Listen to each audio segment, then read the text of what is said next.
I had forgot it was March 7th until like 3 o'clock in the afternoon, which means I need to put a WEL7E every 7th episode together.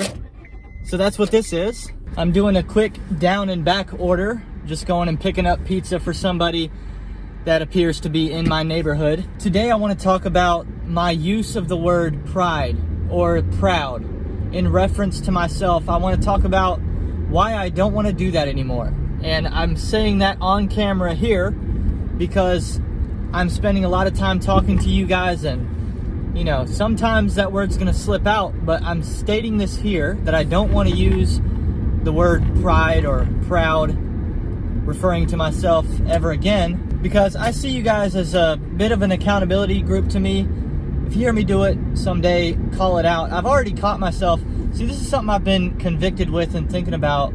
I've been thinking about making this change in my life, this change in the words that I'm willing to use for several weeks now, and I've already multiple times caught myself using it. And then, you know, sometimes I can sort of correct myself, and other times it's already too late.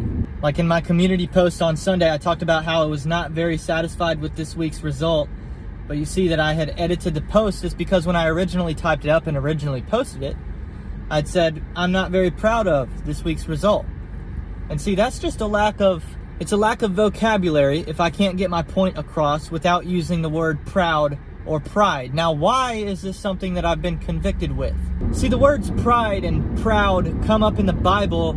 Depending on which translation you're using, you're going to see a couple different examples of it, but in general, the majority of the time, no matter what translation you're looking at, that word has a negative association. There are some translations where the word pride or proud doesn't have a single positive association. So I think the point's being made very clear. God doesn't want us to be prideful or proud. There's other ways that we can phrase it, the same type of emotion, and just avoid a word that I think it's very evident God doesn't want me using. In the Bible, you read a lot when God is, how we would say, proud of something. It states that God is pleased or, you know, satisfied, or he just flat out uses a few more words to state, you know, something is good. What you really don't see is God stating, I have pride, or I'm proud over XYZ. And, you know, we should be following the lead there. And some people might say, you know, this is not a big deal. It's just the use of a word. What's the difference if what you're saying in different words still means the same thing? Well, I think it does matter, you know? I think language does matter. I think there's a reason that God's infallible word for humans to reference for their entire history, once it was pieced together as the Old and New Testament, you know, it's written. And it's written for a reason, and I think that shows, you know, language has value. Thank you so much. You're welcome. You have a great day. You too.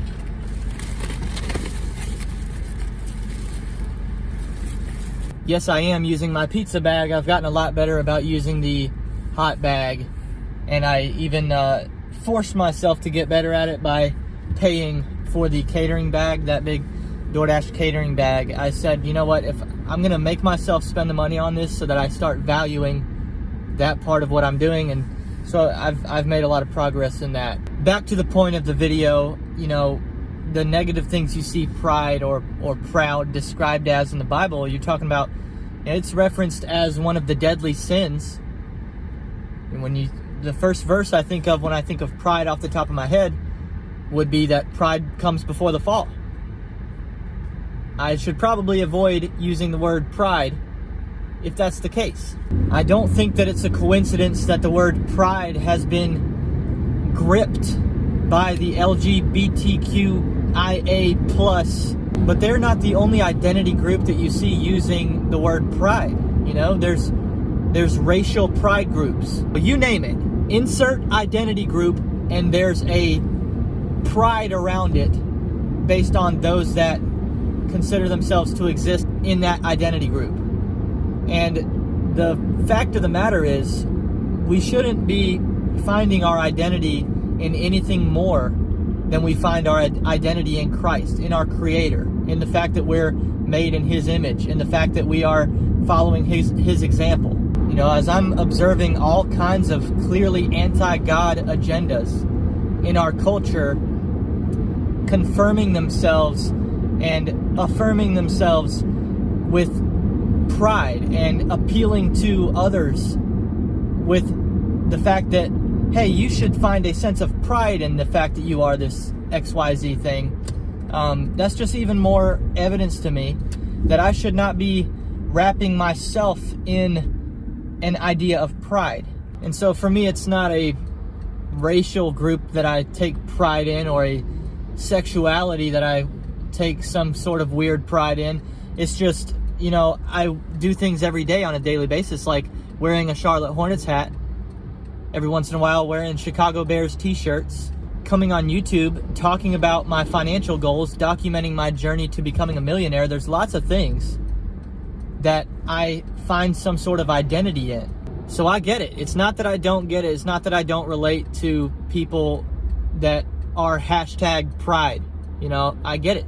I just have to realize that as I'm walking this earth, or as I'm representing myself on YouTube, the sole identity, the primary identity, priority about what it is I'm about has to be God first. It has to be Jesus first, not any of these other identities. And if you're throwing the word pride or hashtag pride beside an identity that isn't rooted in your spirituality, in your faith, that's a good indication that it's too high on the priority list. Let's find Yasmin. Hey, Yasmin. How's it going? You want to grab that? Got it? Appreciate it. Yeah, man. Have a good day.